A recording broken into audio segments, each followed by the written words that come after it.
has come to our family. You remember our venerable house? Opulent and imperial, gazing proudly from its stoic perch above the moor. I lived all my years in that ancient, rumor-shadowed manor, fattened by decadence and luxury. And yet I began to tire of conventional extravagance. Singular, unsettling tales suggested the mansion itself was a gateway to some fabulous and unnameable power. With relic and ritual, I bent every effort towards the excavation and recovery of those long-buried secrets, exhausting what remained of our family fortune on swarthy workmen and sturdy shovels. At last, in the salt-soaked crags beneath the lowest foundations, we unearthed that damnable portal of antediluvian evil.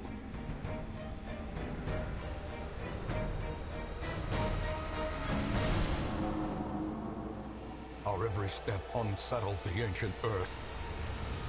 But we were in a realm of death and madness.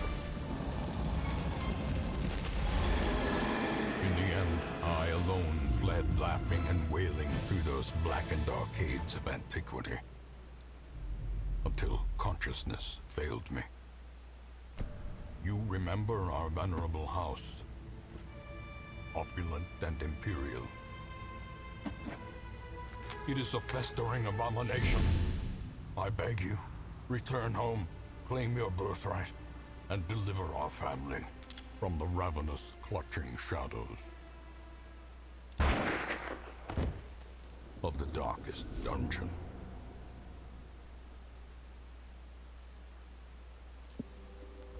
Darkest Dungeon is about making the most of a bad situation. Quests will fail or must be abandoned. Heroes will die, and when they die, they stay dead. Progress auto-saves constantly, so actions are permanent. The game expects a lot out of you. How far will you push your adventurers? How much are you willing to risk in your quest to restore the hamlet? What will you sacrifice to save the life of your favorite hero? Okay, sure. Darkest Dungeon. I'm sure you guys were able to read that before I read it out loud. Welcome to my Let's Play of the Darkest Dungeon. I'm Pem. I hope that you have heard of me before and watched my LPs. If not, welcome to the channel, and I hope you enjoy this one. I have already gone through in a previous video the rules for setting up the naming of characters for this LP. For those of you who didn't watch it, just very briefly, if you comment on a video in this LP, you will have your name entered into a pool from which I draw names for the characters that will appear in this game. So you, as a viewer, can appear in my Darkest Dungeon Let's Play. See that video for further instruction. A couple notes about the rules that I explained last time. First off, some people have specified, when they've given me names, they've specified that they want a specific class. That's very, very low priority for me. If your name comes up, I'm just going to assign you regardless of what kind of class. If I have a class that you requested, I'll try to match it up. But if I don't, I'm not too worried about it. Second, some people had the very ingenious idea to give me both a male and a female name, since there are both male and female characters in the game that you can play as, party members. So that was actually a great idea, because before that I was thinking, well, you just give me a name and I'll try to match it up with the gender, but if I can't, then tough luck. You might have a female character named Mark, and you might have a male character named Julia or something. But some of you gave me alternatives. You said, if it's a male character, I'd like to have this name, it's a female character, this name. So I'll honor that, and for any of you who didn't try that, if you'd like to, feel free to give me a male and a female character name. That will make things easier for me when we finally do get to your name, hopefully. Alright, let's get started.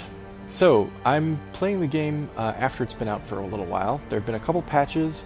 The new Radiant mode is available, but we're not going to play Radiant. We're going to play the original game. Normal campaigns are the original settings for the game. While there is no time limit to win, the campaign will be longer and more challenging than Radiant mode. We could play Stygian, but I don't want to punish myself necessarily. Darkest Dungeon on its own is punishing. We don't need to make it more difficult than it already is. Let's make this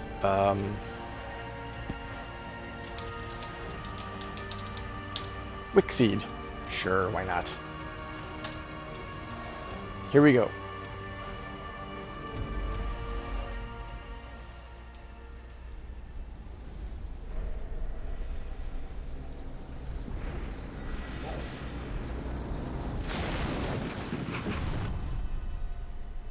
You will arrive along the old road. It winds with a troubling serpent-like suggestion through the corrupted countryside, leading only, I fear, to ever more tenebrous places. There is a sickness in the ancient pitted cobbles of the old road, and on its writhing path you will face viciousness, violence, and perhaps other damnably transcendent terrors.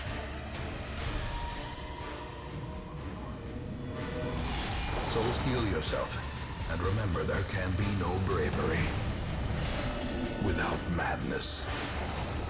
The old road will take you to hell, but in that gaping abyss, we will find our redemption.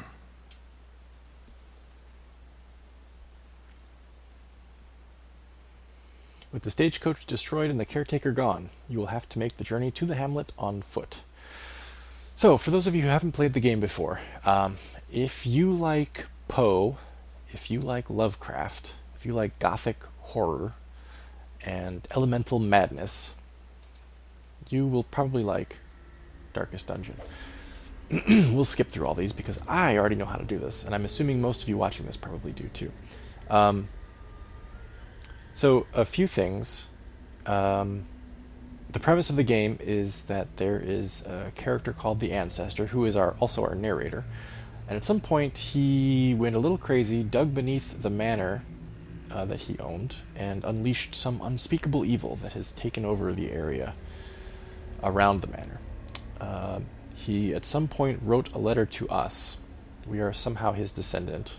And he asked us to come back to the manor and try to clean up the mess that he made in order to redeem the family name.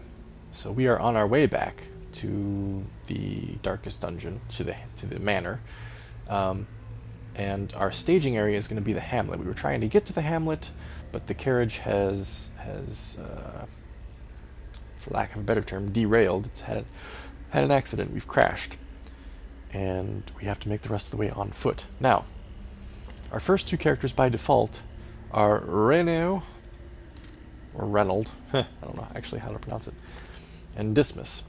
But I have already started with the name replacement. The pool that you guys started for me, before we even started the LP, I had 60 name submissions from 60 different commenters. So thank you very much, everybody, for participating. I appreciate it. And if your name hasn't been chosen in these first few missions, please remember that the more you comment, the higher your odds of being chosen when we add more characters. And we will add more characters because your eventual party size, I think, gets up to 30. And we're constantly replacing characters who die, which will happen. Characters will die.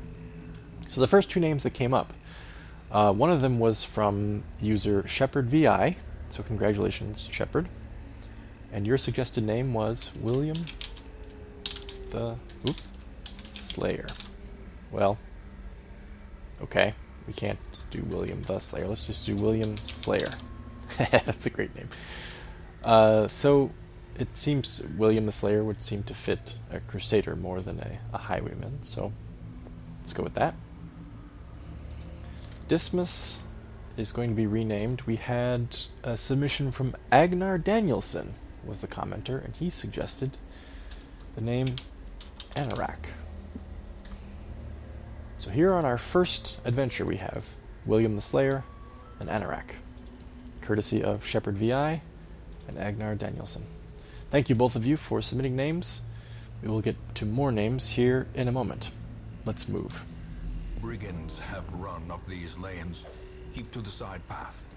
The hamlet is just ahead. Brigand! Dispatch this thug in brutal fashion, that all may hear of your arrival. Sure. Let's get to it. Just finish him, would you? As the fiend falls, a faint hope Loot! blossoms. No challenge there.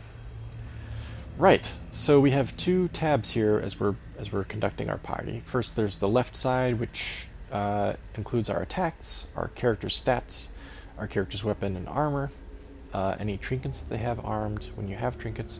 And then on the right side, there's our inventory and our map. The map is very simple.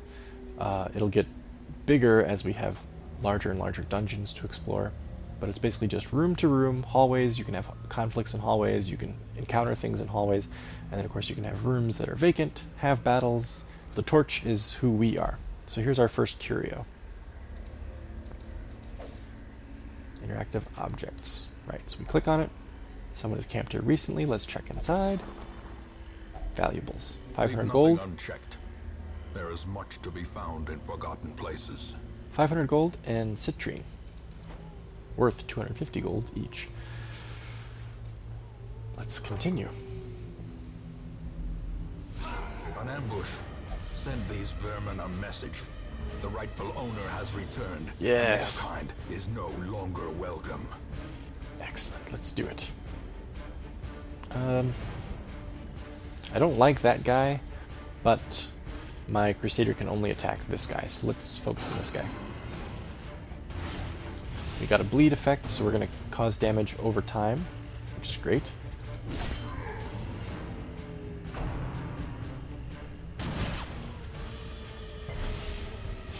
Combat is obviously turn-based, if you couldn't tell.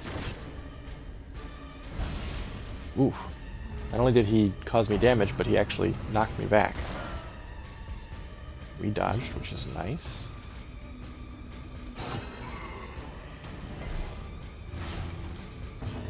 The knockback would affect us more if we had other party members. Right now it actually doesn't change what we can do at all, so that's kind of nice. What if this isn't... Let's try it. No. It would work on the first two positions on this side, but he holds the first two positions and he's just one character. I was kind of thinking it might double up, but it didn't. But that's good to know that it doesn't do that. And we now have a bleed effect. We have no way to cure it though, so let's keep fighting. Oh right.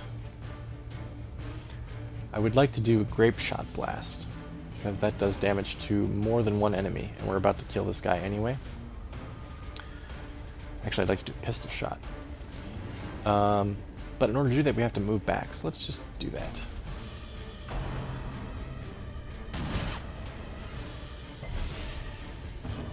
Been debuffed. -2 dodge. Shouldn't be a problem, because by the time this is all over, we'll Prodigious size alone does not dissuade not care the too much. sharpened blade. So he left a corpse, which is now in the way. It affects who our characters can attack. Some characters have attacks. So for example, I don't want to explain this too much because I imagine most of you have played the game, but I just want anybody that hasn't played this before, I'd like them to have a basic understanding. Every attack that you have, you'll see at the top of the little description there, the window that pops up, there are 4 dots on the left and 4 dots on the right. The gold or the yellow dots represent where in your party your character can be and conduct that attack. The red dots represent where in the enemy party that attack can land. So you'll see Anorak here has an attack that can affect the first 2 characters, first 2 slots. He has an attack that can affect the last 2 slots. He has a grape shot blast that can attack all of the first 3 slots. Or he has a tracking shot that can affect the last 3 slots. Whereas, fuck. I didn't mean to switch their places. I wanted to right click on Dismas, or on William here, and show you that his mainly affect the first 2 slots. That's pretty much it. But what we did was we moved Anorak here out of his position where he has the most attacks back to the position we didn't want him in, but that's okay. Let's try to get rid of this corpse. Actually, no, let's move you forward. We'll waste your turn there. This is okay. We're going to be alright. That was a waste of a turn that I did earlier when I accidentally clicked to move him forward, but we should be okay. Yes, you do need a healer, I know.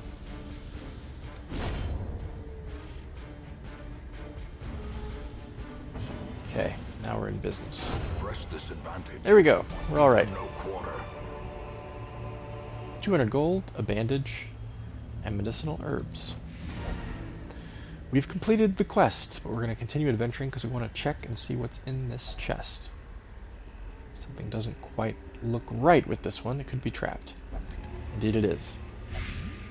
Now we have Blight, which we can't cure because we don't have antivenom. But we'll learn more about that in a moment.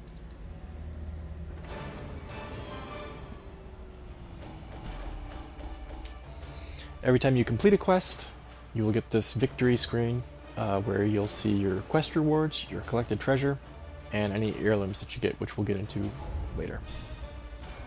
And then you'll see your characters. You'll see what kind of points they've gained in level, and if they've gained any quirks, which can provide both positive and negative effects on their abilities.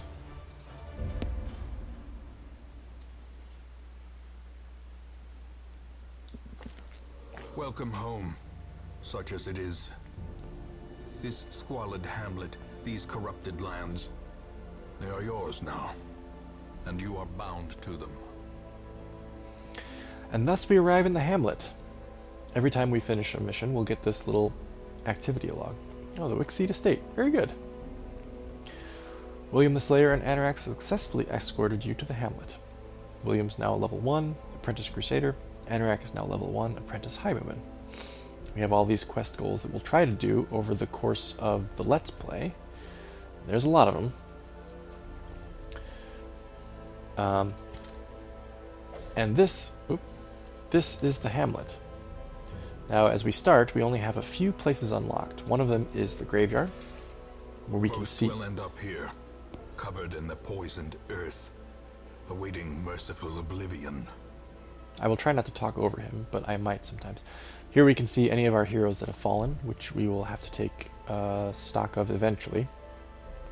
Ancestors' Memoirs. In time, you will know the tragic extent of my failings. Where we can see all the cinematics and hear all the voiceovers. And then lastly is what we have unlocked right now is the stagecoach. Women and men, soldiers and outlaws, fools and corpses. All will find their way to us now that the road is clear. Okay. Where we can pick up new party members. So we have right now 2 of 9. We can have a total of 9, party members right now. We want all the ones we can get. So let's take both of these. We have a Plague Doctor. What better laboratory than the blood-soaked battlefield? Plague Doctor and a Vestal. And let's start by renaming them. Guess I know there's not much more I can do. Right. So the next name was submitted by Jace422, who submitted the name Crow, which is rather fitting for a Plague Doctor, given the mask. Plague Doctors are actually female. It took me a while to figure that out, but that is the truth.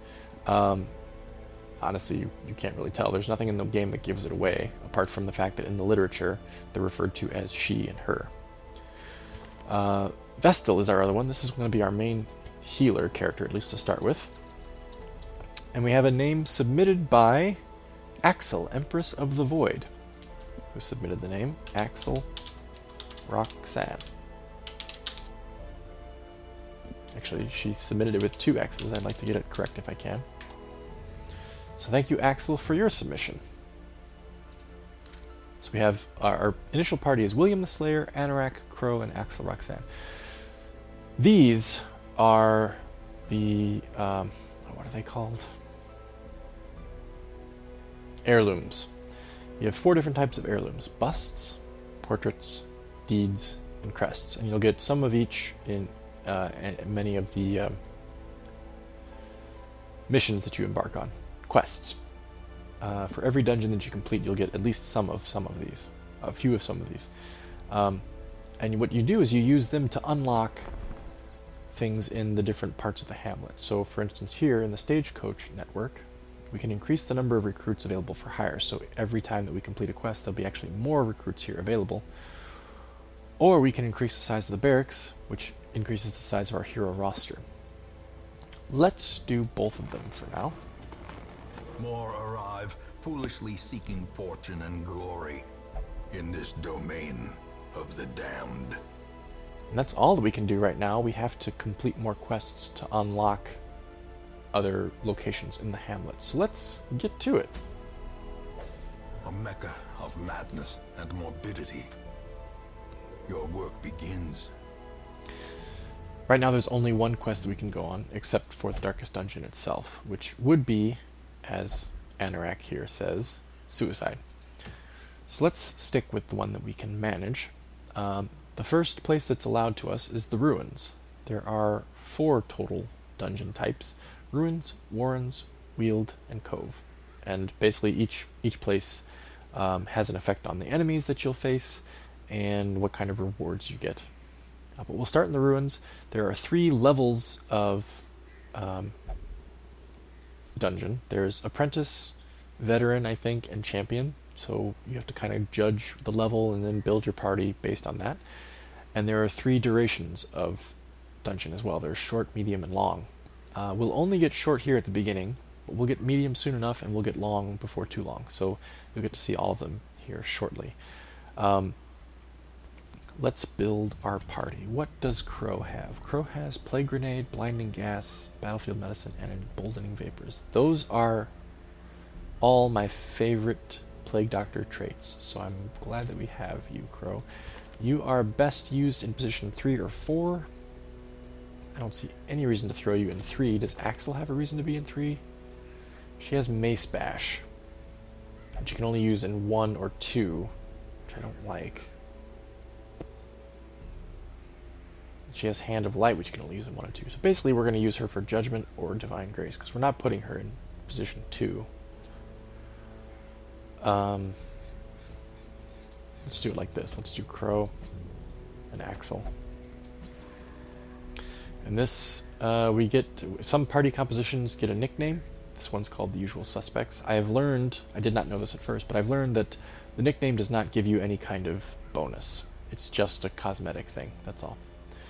So, in the Ruins, we're doing a scout mission. Test yourself in the mad realm of your fallen ancestor. Take note of how the creatures have taken over, but don't delve too far.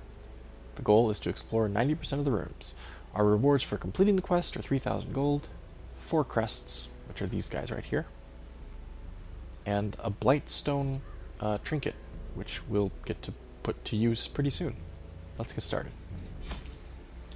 Before we go into the dungeon, measured now in gold, later in blood. Yes. The narrator, as I'll probably say 100 times in this LP, is probably the best part of this game. This game is fantastic, you guys. I think this game is almost perfect. There's a couple things about this game that could be different, but we'll get into those some other time. But as it is, the way that the party works, the way that stress works, the way that damage works, the way that your attacks work, the way that the hamlet works, the way that your party composition works. Did I say that already? It's all fantastic. It's so well done. It's unbelievably well done. Red Hook, who is the studio that made this game, did a fantastic job. This guy is the caretaker. He's the guy that was driving the carriage, and he will appear throughout the hamlet every now and then. He's crazy because he's been here taking care of the manor and hamlet since the ancestor killed himself. So he's kind of lost his mind a little bit. But he seems harmless, at least initially. So, let's get started. We already have in our inventory Antivenom and Holy Water. Let's take 1 more of each, just to be on the safe side. Let's also take 2 medicinal herbs, take 2 bandages. We'll take a key and a shovel. We'll see how these get used as we go. Let's take 8 food. Whoops. And 8 torches. And you can see that everything that I'm adding to my inventory costs me money down here. So you have to be a little judicious with how you invest in a mission. You don't want to spend too much money because you don't want to run out, but at the same time you want your heroes to have what they need to get through the dungeon. Let's begin.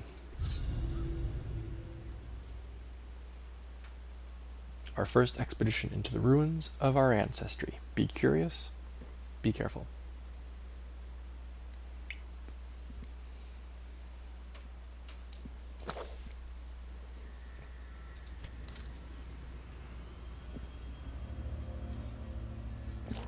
Alright, you can see here how the map has expanded. We have considerably more than 2 rooms to visit. We have to explore 90% of the rooms, which means that we can actually we can select to not explore a room. This game is very punishing, and it does not allow you to make many mistakes.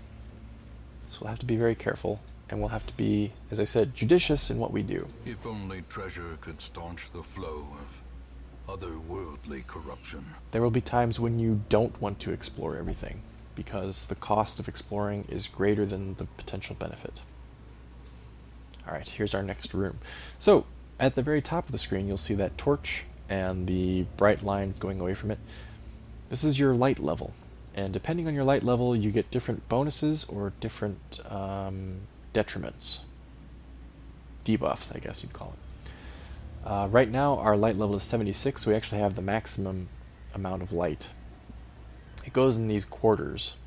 So even if your light is 76 or 89 or 98, you get the same benefit. But if your light is 74 down to 50, or 75 down to 50, you get a reduced benefit. And then if it's 49 down to 25, 26, whatever it is, you get a reduced benefit. And then if it's 25 down to 0, you get almost no benefit. So that's why we bring torches with us. But it's at 76 right now. When we go through this door, it will reduce a little bit more, but let's just wing it. We have a fight. We're fighting 2 bone rabbles. You'll see on the bottom right of the bone rabbles screen there, there's a box for skills. We don't know what these things can do because we've never fought them before, but as we fight them, when they do a skill against us, when they use a skill against us, we will learn it, and then we'll have it in that little box. Oh, I can't even show you what it is. This box down here. So as we fight more enemies, we'll know more of what they do, and we can better plan against them. So of course there's like an initiative roll, which is your character's speed. The higher your speed, the sooner in the turn you go. So our Plague Doctor, Crow, is up first. She can only do one of 2 things at the moment because there are no characters in the 3rd and 4th slots for her to use Blinding Gas or Plague Grenade on. So let's buff our Highwayman Anorak. That increases his damage and his speed. Let's do an Open Vein on you. Another abomination cleansed from our We killed it, it now has a corpse. Anytime you kill an enemy, it will leave a corpse, except when you kill it due to damage over time, like bleeding or blight, or when you kill it with a critical hit, it won't leave a corpse. So there's times when you have to work around the corpses. There's heroes that have powers that get rid of corpses. You just have to kind of manage it differently. Let's do a judgment. And that was it. That happened faster than I thought. 850 gold for that fight. So clearly in view. Or is it merely a trick of the light? Let's check this strong box. A handsome reward for a task well performed. We gained a shovel, 2 busts, and more citrine. You'll notice as we play that each one of our heroes can have little pop-up dialogue boxes that are basically, they're just cosmetic, I think, but they reflect your hero's mood. They don't really change anything about the hero, but they can reflect whether the hero's feeling scared, brave, sickly, if they're bleeding.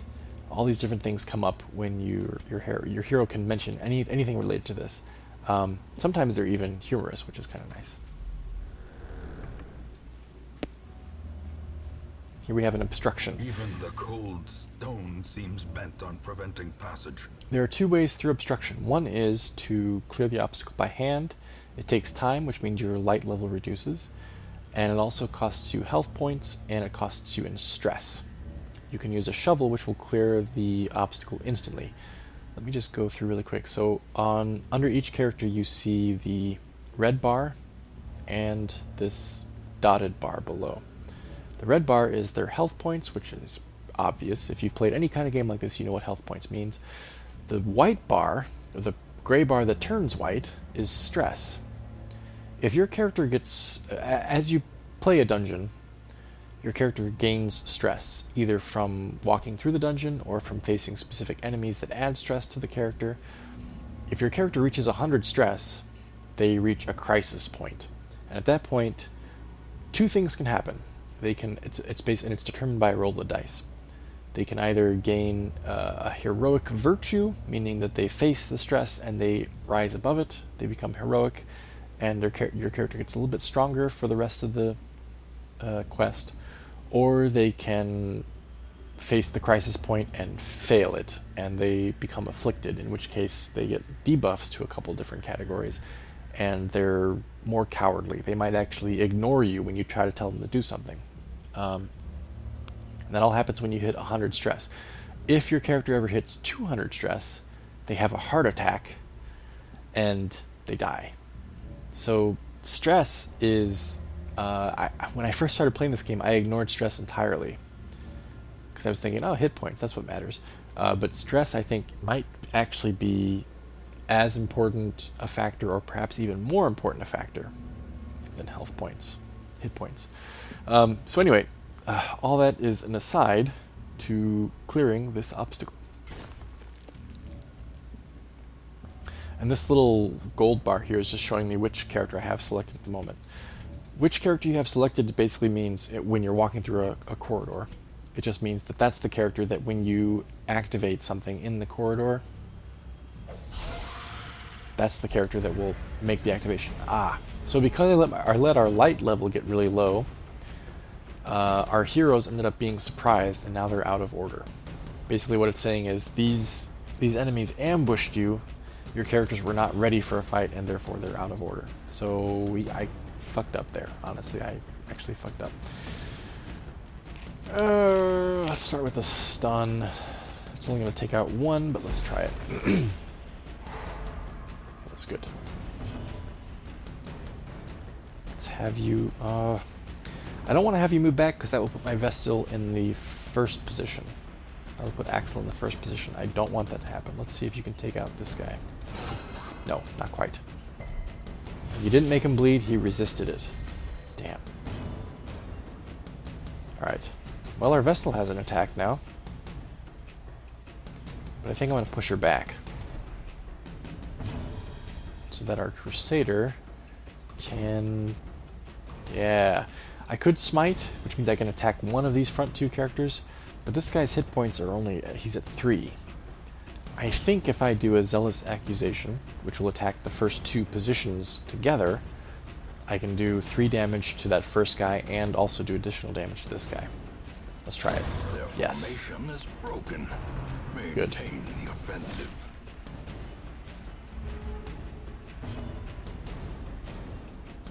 Let's move you back. So that's an attack specifically meant to add stress. You see it, you just gained 18 stress there. We could heal or we could do a judgment. Let's do a judgment and see if we can't wipe this guy out. Actually, let's do a judgment on him. Oh, he dodged it. Damn. Yeah, another stun. Good. Stun means that they miss their turn, basically. They miss their next turn. Actually, let's do another Zealous Accusation. Maybe we can take out this corpse. Yes, good. That brings this cultist acolyte within range of all of our characters, basically.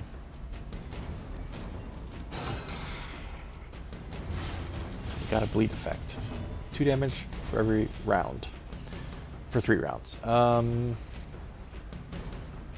Let's buff our Crusader, William. Don't know if that was really necessary, but then he'll do more damage. Let's use Axel to heal William.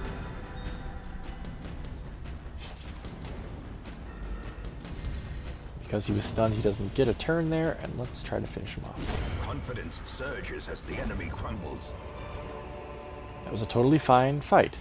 Now, when our characters end up out of order like that, we can just hit this button on the map screen, and it will switch us back to default party order. Now, I need to use some torches, because I was forgetting about torches, because I'm a moron. Here we go. Nothing in this room. That's fine.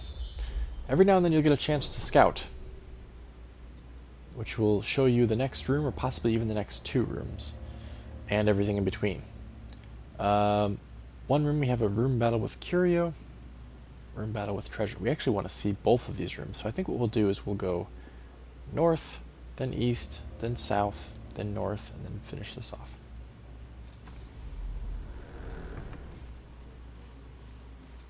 Let's use another torch. Early in the game, we want to keep our light level as high as we can so that our characters aren't surprised, because you don't want to lose your characters if you can help it, especially when you've poured a whole bunch of money and resources into them. Next room. We know we have a fight in here, thanks to our scouting. This is our Plague Doctor Crow.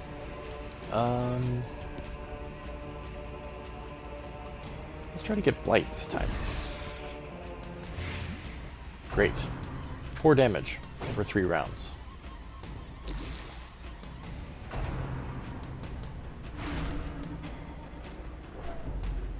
More stress for William. Let's attack the soldier. Resisted our bleed. Damn. Okay. Do judgment on the soldier. You'll wipe him out, I think. Yes. As the fiend falls, a faint hope blossoms. Sometimes when you successfully complete an attack, or if you get a critical, it will reduce your character's stress. And that's what just happened to Axel back there.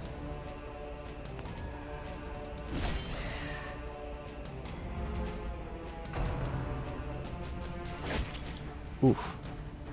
Bleed. Damn. Okay. We have bandages. We could use it, but 1 damage over the next 2 rounds, so that's 1 per round, basically. So that's 2 damage total. I don't really care about that too much. When bleed damage starts to stack, which bleed and blight and debuffs and buffs can do, they can stack. When it starts to stack, it can be very damaging. So optimally, you'd like to save your bandages. I mean, I don't think we need to save bandages in this dungeon. It should be relatively simple, but I'm still going to ignore it because it's just 2 damage over 2 rounds. So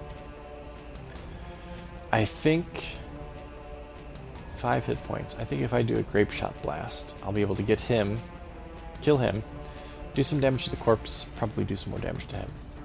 Press this advantage. Give Perfect. them no quarter. Exactly as I'd hoped. I could double up the plague grenade. In fact, I think I'll do that. No, I'm not even going to do that. Because 4 damage per round, he's only got 4 hit points left. So, sorry, this is a female, she will die at the start of her next turn. So let's take this opportunity to do a little bit of healing. The best that the Plague Doctor can do is just 1 point, though she can also cure blight and bleed. So let's use her on Anorak. She'll cure his bleed, and she'll give him an extra hit point. Slowly, gently. This is how a life is taken. And that's the fight. We get 4 busts and a torch. And this chest. 2 more busts. And 4 crests. Okay. Let's go here then. Use another torch just in case we get assaulted in the corridor. Oh, a trap. We didn't detect it. But he was able to dodge it. Good job, Anorak. use another torch just in case there's a fight in here. No fight. I want to go to this room though because it has a curio. We want to see what that is. Oh, a trap that Axel couldn't Ambushed by dodge. foul invention. Damn. She took some damage and she took some stress. Okay, well, we'll deal with it. Let's keep going. Let's use a torch.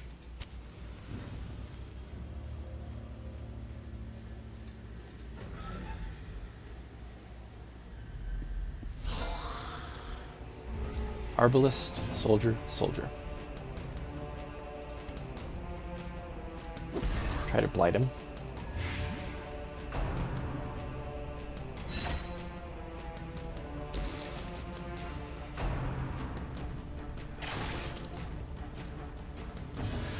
So, I didn't mention this before, but every hero and every enemy has resistances, which you'll see in that screen right below this Arbalist here. Resistances are displayed in percentages. Basically, 100% means that you're immune, except that you can have percentage attacks that are higher than 100%. So, for example, Blight, we have 100% base. Stun, we have 100% base. But as we level these attacks up, the base will go up. So we might actually have like 130 base. So if our enemy is 100% resistant to stun, but we have 130 base, we still have a 30% chance of stunning them, even though they're 100% resistant. So that's why you'll see in the Bone Arbalist, he has a 200% resistance to bleed, which basically means even under the best scenario, you can't cause him any bleed damage. So there's not really much point in trying. Let's just attack these soldiers. Oh, we missed. Judgment? Do a judgment on him. Won't be enough to kill him the next round. He's got 5 hit points, and he'll only take 4 damage from Blight. So unless we do something, he will get another turn. Oh, good. One hit kill. Let's do a Grape Shot Blast so we can take him out and do some damage to him. Oh, except that we missed and they dodged. Alright, fine. Jeez. Let's double up the Blight damage. There we go. Is the weapon that cuts on its own. So see, he didn't lose a corpse because he died from blight damage. Let's heal Crow. Critical heal, nice. So some stress gets reduced as well. Good dodge. Finish him. Bandage, heirlooms, and a shovel. We have a couple shovels. Right. So the curios that you meet, you can sometimes add an item from your inventory to it, and you'll get a different roll of the dice for reward based on it. Holy Fountain, it seems pretty obvious that holy water would be the best for that, so let's try it. Get a divine benefit, 12 hit points, and 20 stress reduced. That's nice. We'll skip this curio here, and we'll just go back to this room so we can finish off the quest. And we don't expect to have any fights because we've already cleared this corridor. Neither do we expect to see fights in this room because we've already cleared it. Use a torch. As the light gains purchase, Uh-oh. spirits are lifted, and purpose is made clear. Oh, damn. Right. So here's the problem.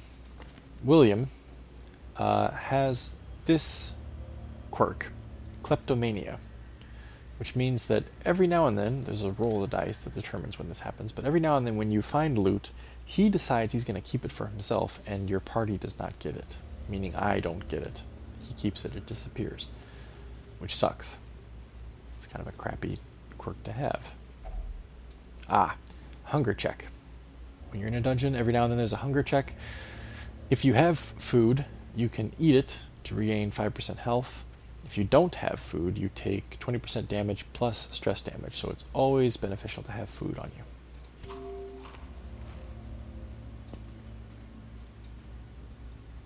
Going without food is a bad thing. May we find victory. Hey, we finished the quest. Let's, though, continue so we can check out this last room. Might be something good. Oh, in fact, there's a treasure. And we know in the hallway the only thing we'll have to face is an obstruction, which we have a shovel for, so we're good. Okay, let's use another torch. So we're totally prepared.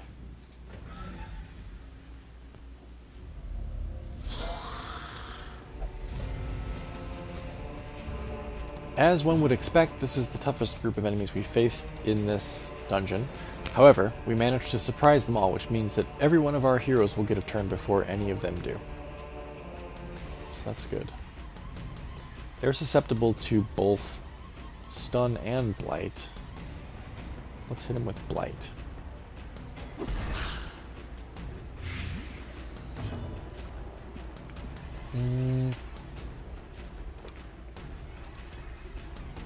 Try to take out this defender first. This defender and this soldier, unlike these last two, you'll see right under the Bone Soldier name there, it shows Unholy, which is the class of enemy. Based on the class of enemy, you can get different bonuses against that particular class, which we'll get into a little bit later. We don't have any bonuses against Unholy right now, but what I wanted to draw your attention to is just to the right of Unholy. You'll see it says Protection there, P-R-O-T. That's the amount of damage that you do that they absorb. Their armor basically absorbs it. So if we hit this guy, our hero damage would be 4 to 7, but they would absorb 25% of that, so we would only do, you know, what is that, 3 to 5.5, 3 to 6 probably. This guy has 15% protection. These guys have no protection, so they'd be considerably easier to kill. Now, damage over time ignores protection, so if these guys had blight or bleed, protection would not absorb any of that damage. So it's actually in our benefit to try to get Anorak here to successfully bleed these guys. Ah, but they resisted. Right, because his resistance is 180. I didn't even look at that. This guy's resistance is 200. The debuff reduces their resistance a little bit, but I don't think that's going to be enough in this fight. Anyway, let's just keep it up. Let's get rid of this motherfucker if we can. Good. His next turn he'll die from blight damage. Not quite dead. Okay, the Arbalist is going to hit us. Oh, we dodged it. Nicely done, Anorak. Everybody's focusing their attention on Anorak. He got knocked back, even. He's pretty banged up, but we should still be okay. Let's move you back. You can't really do anything useful in that second spot anyway. You could have done a buff, but we're not gonna worry about a buff right now. Okay. I think if we do a Grape Shot Blast, we'll finish this guy off. This guy will die at the start of his next round, and we'll do some damage to him as well. Let's try it. Oh, we didn't finish off the defender. He has 1 hit point left. The Arbalist will die, though, because he's taking 4 damage per round, and he's only got 3 hit points left. Let's heal Anorak.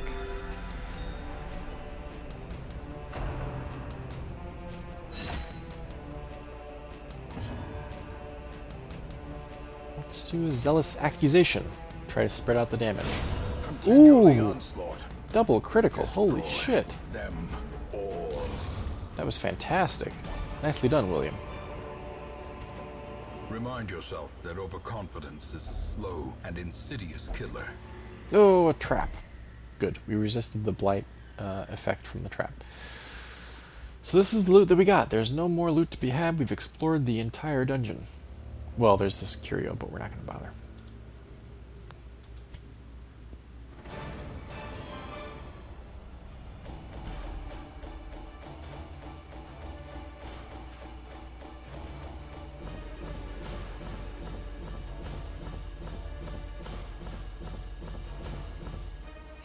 So when you finish the quest, you get the quest rewards that were stated at the beginning, and then you get any loot that you found along the way, and any resources that you took with you that you didn't use, you can sell back, but only at a reduced price.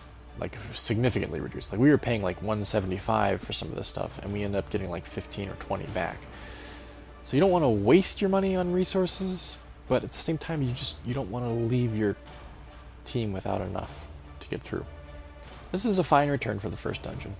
12 busts, 4 crests, we're doing fine. Nobody died, nobody's even afflicted. Axel gained the negative quirk Cove Phobe, which means that she gets 20 more stress when she fights in the cove, so we'll have to watch that. And her stress is the highest at 40, so we'll probably want to get her some downtime, which we'll see hopefully next.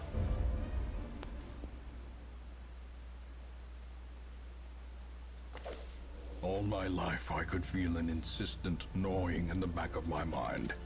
It was a yearning, a thirst for discovery that could be neither numbed nor sated. Week 2. William Slayer, Anorak, Crow, and Axel Roxanne were successful in exploring the ruins. Crow is now an apprentice, Axel is now an apprentice. The ruins have been unlocked, the dungeon, the ruins, and the abbey and the tavern have also been unlocked. So, Axel will want some downtime because her stress is rather high. Let's go to the abbey first. The cobwebs have been dusted, the pews set straight. The abbey calls to the faithful.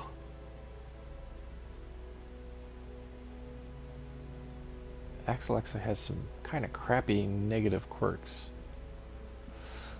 Soft is not too bad because she's not going to deal many hit points to the enemy. She's more so a healer. Shocker is not too bad. Cove Phobe kind of sucks. We'll try to keep her out of the cove. These other guys, I'm willing to just ride their stress out because their stress is all very low. 16 is the highest. It's not really worth it because here's what happens. You have to pay money to give your characters downtime, and it reduces their stress, but if their stress is very low in the first place, you don't want to pay 1,000 gold to reduce 16 stress. It's just not worth it. But let's get Axel into the cloister. She can meditate. So our options for reducing stress are the cloister, the transept for praying, penance hall for flagellation, or Fresh the kegs, tavern. Cards and curtained rooms promise solace to the weary and broken alike. In the tavern, you can drink, you can gamble, or you can participate, or you can fuck, basically. You can step into the brothel, find yourself a lovely young woman, or possibly man, to spend the night with. The caretaker likes to stick his little nose into one of the different slots of either the tavern or the abbey every goddamn week. So he locks you out of some options, which can get a little tricky later on. So the tavern's unlocked, the abbey's unlocked, the sanitarium's still locked, as is the guild, the blacksmith, the nomad wagon, and the survivalist. We'll see all of those very, very soon. Let's check the stagecoach, though. We have 3 more party members we can add. One of them is an antiquarian, which, oof. When I first started playing this game, I was like, what the fuck is the point of an antiquarian? It was only later that I learned when you have an antiquarian with your party, you actually gain more loot every time you complete a fight or open a chest. And you can actually carry more loot with you. So they do have a purpose, but all their attacks are crap. Their defense is crap, their healing is crap. It's like, why are they here? It was only after I read up on the game that I was like, oh, treasure, okay, fine. So it's worth it to have one antiquarian or so with you. Maybe more than one. I've never tried to do more than one. We have a grave robber, who's a good, like, 3rd slot character, usually. We have a man-at-arms, who's a very good tank. Good 1st slot character. Though he can buff from the back, too. So let's see. The problem is, I have 3 characters here I can add, and I only picked out 2 more names from the pool, so you'll have to forgive me. I'll grab all 3 of them because I like all 3 of them. The raw strength of youth may be spent, but his eyes hold the secrets of 100 campaigns.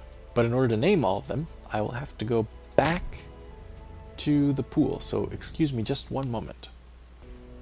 Here we go. So our 3 names. The first one comes to us courtesy of Mr. Bloodstone 99, who wished that a character be named for him, Zephos. Mr. Bloodstone, you are in the game. Another name that we had submitted was from Allegiant, who submitted the name Savitri Devi. Hope you don't mind a female character. You have a grave robber with your name now, Allegiant. And lastly, submitted by Just This Guy Revamp, Elizabeth the Antiquarian. There we go. Awesome. Alright, so our party now is 7 of 12 members. We'll probably take, let's see, we'll take Zephos, Savitri, Elizabeth, and... well, we don't have another healer, do we? Axel's in prayer or meditation. Well, that'll be interesting, won't it? Embarking on our next adventure might prove